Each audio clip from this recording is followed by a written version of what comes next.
Hoy vamos a hablar sobre oscilaciones forzadas.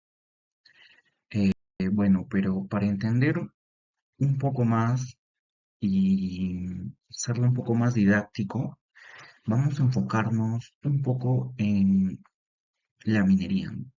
O en la carrera de ingeniería de minas. Bueno, primeramente, ¿qué es una oscilación? Una oscilación es un movimiento repetitivo que se produce alrededor de una posición de equilibrio. Este fenómeno es fundamental en sistemas mecánicos y aparece constantemente en ingeniería. Bueno, tenemos entre ellos el sistema masa-resorte, el péndulo simple, el componente vibrante. Y enfocándonos un poco en lo que es la minería, pues las vibraciones en minería no son solo un fenómeno físico, son herramientas de diagnósticos para poder identificar algunas fallas o algún parámetro crítico que se utilizan en estas operaciones, ¿no? Bueno, primero, una oscilación es un movimiento repetitivo alrededor de una posición de equilibrio, ¿no? Esto ocurre en sistemas mecánicos que pueden moverse o vibrar también. Algunos de estos ejemplos en minería puede ser como las estructuras metálicas, como los motores, los molinos SAC, alguna bomba vibrante para obtener desbalances. También puede ser la chancadora. Y bueno, este, ¿qué es una oscilación forzada? Bueno, una oscilación forzada viene a ser un sistema que no vibra por sí mismo, sino por una fuerza externa, eh, periódicamente.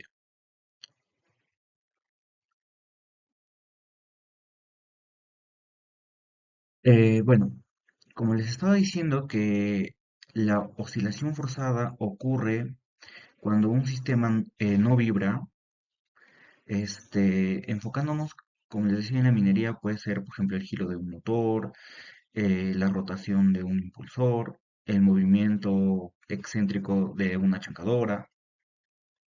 Bueno, el modelo matemático aplicado a esto, tenemos la expresión matemática, que viene a ser la fuerza externa, que se representa como, tenemos aquí la ecuación, también tenemos la amplitudes, que viene a ser la magnitud máxima de la fuerza aplicada en el sistema, la frecuencia, la velocidad angular con la que se aplica a la fuerza externa, y también tenemos el tiempo, ¿no? La variable importante, esta variable es muy importante para describir la evolución del sistema.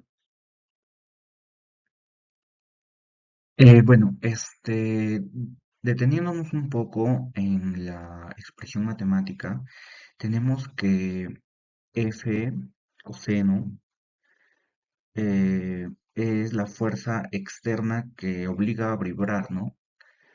Eh, es para entender un poco más, ¿no? Lo que viene a ser esta expresión matemática. Bueno, tenemos el modelo matemático completo, ¿no? Bueno, acá tenemos los diferentes términos, como el término de inercia, el de amortiguamiento, el de rigidez, el de fuerza externa. Bueno, el término de inercia representa cómo la masa del sistema resiste los cambios del movimiento. El de amortiguamiento modela las pérdidas de energía por fricción, desgaste o disipación. El de rigidez es la fuerza restauradora que intenta devolver el sistema a su exposición de equilibrio. Bueno, el de la fuerza externa viene a ser que es la excitación periódica que obliga al sistema a vibrar. Por ejemplo, un motor o cuando hace impactos repetitivos, ¿no? En la estructura de solución, bueno, se dividen en dos partes. Tenemos la respuesta transitoria y la respuesta forzada. En la respuesta transitoria siempre aparece al inicio del movimiento. Depende de las condiciones iniciales, decrece rápidamente debido al amortiguamiento. En la respuesta forzada permanece mientras actúe la fuerza externa. Oscila a las frecuencias de excitación, no a la frecuencia natural. Es independiente de las condiciones iniciales y pues también en la vibración que realmente se analiza, ¿no? La relación de frecuencia y resonancia. Bueno, aquí analizamos cómo se comporta el sistema dependiendo de la relación entre la frecuencia externa y la frecuencia natural. Entre ellos tenemos parámetros claves, ¿no? Donde la frecuencia de excitación es mucho menor que lo natural. El sistema responde suavemente y sigue las fuerzas sin aplicación.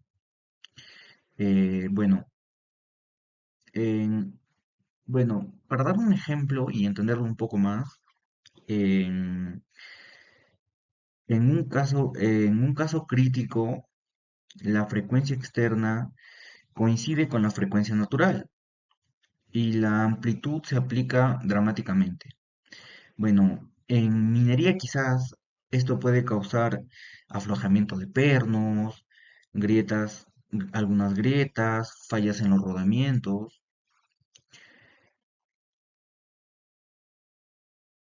Bueno, enfocándonos un poco en aprender un poco más sobre la teoría de oscilaciones forzadas, eh, para empaparnos un poco más en este tema, bueno, vamos a, por ejemplo, dar un enfoque en minería, ¿no? Como les estaba comentando, en el contexto minero las oscilaciones forzadas son muy claras, ¿no? Porque hay equipos rodando, hay engranajes que están girando, impactos de cosas, vibraciones y muchos más.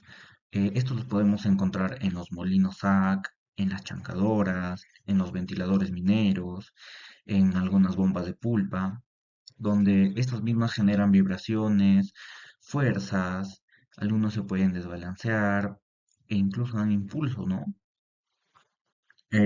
Bueno, eh, tenemos también modelos para equipos mineros, ¿no? Y cómo esto se enfoca en ellos. Bueno, las ecuaciones diferenciales aplicadas a la maquinaria en minería Eh, siento que son parámetros muy específicos y claves para un equipo, ¿no? Y para también su instalación y su correcto funcionamiento. Bueno, tenemos una ecuación en la cual identificamos varios datos, ¿no?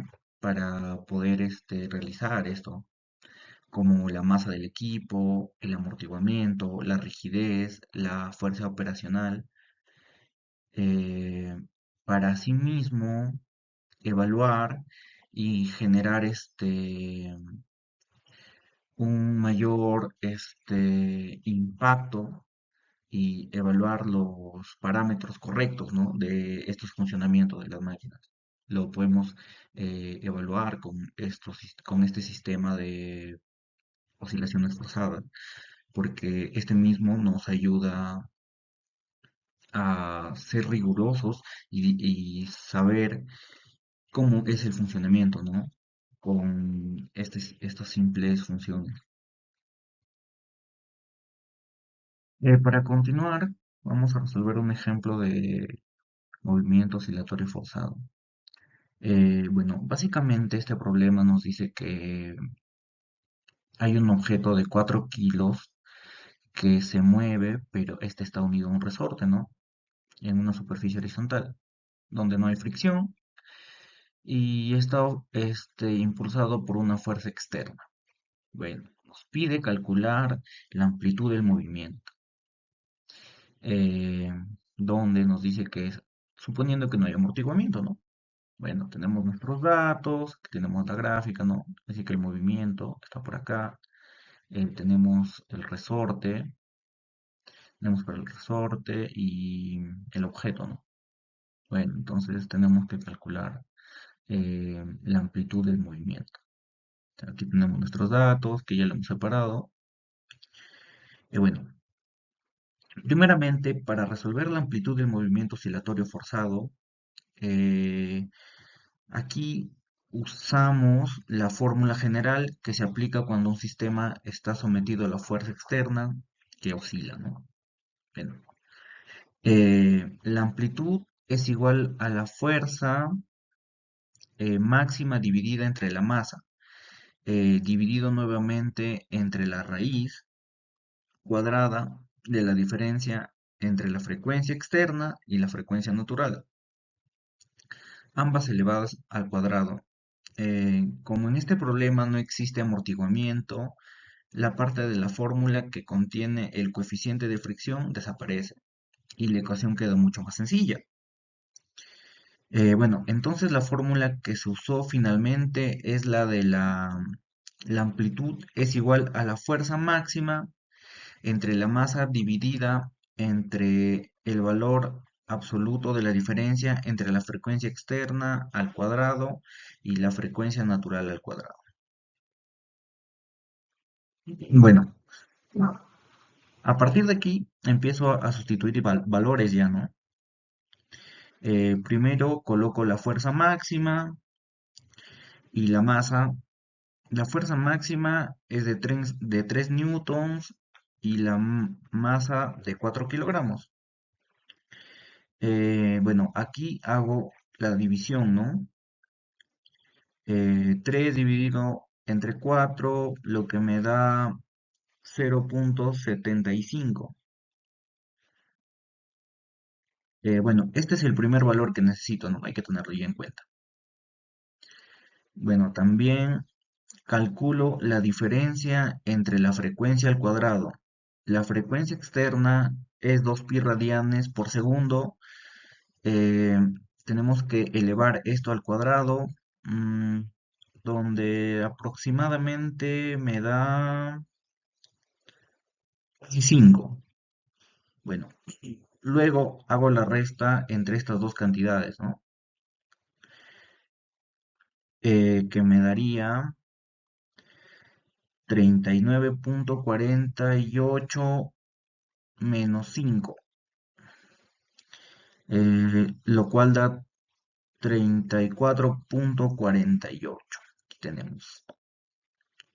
Eh, este número corresponde al denominador de la fórmula. Ya que tengo ambos valores, ahora divido, eh, al dividir estos dos valores, me da 0,65 dividido entre 34,48. Al hacer esa división, el resultado es 0,021,750. Bueno, este resultado está en metros, ¿no? De modo que para interpretar mejor lo tenemos que convertir a centímetros. Multiplicándolo por 100 obtenemos 2,175 centímetros. Bueno, entonces, ¿qué nos quiere? Bueno, ¿cómo la respuesta final a este ejercicio? La amplitud del movimiento forzado es aproximadamente 2,175 centímetros. Esto significa que bajo la acción de la fuerza externa, el objeto oscila hacia adelante y hacia atrás con esa distancia, ¿no? Bueno, esta de acá. Desde su posición de equilibrio.